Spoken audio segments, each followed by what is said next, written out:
So this election season, 2024, it's going to be a big one. It's going to be a very interesting one. Like I've said before, I think it'll be Trump versus Kamala Harris because I don't think they're going to allow Biden to run. But anyway, I know there's a lot of issues. Obviously, the border security is a big one. Economics and inflation is another one. There's the weaponization of the Justice Department, foreign policy. I mean, we have these proxy wars that are going on that are to the detriment of everybody, unless you're the privileged elite. Everybody else is suffering from it.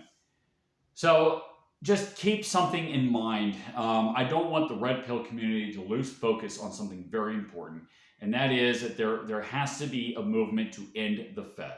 The Federal Reserve is a semi-private bank established in December of 1913, and because of the central bank, because of this institution's ability to issue checkbook money, if you will, you get a aristocracy of corporations that do very well in that kind of environment.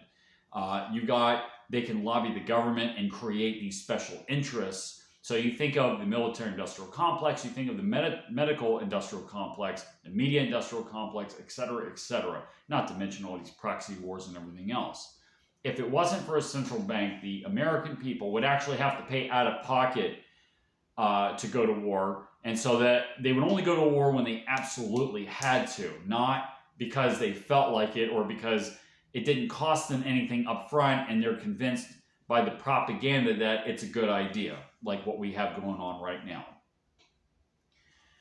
We've got to end the Federal Reserve. The central bank, the Federal Reserve, is the reason why, like I said, we have the special interests entrenched like the way they are entrenched.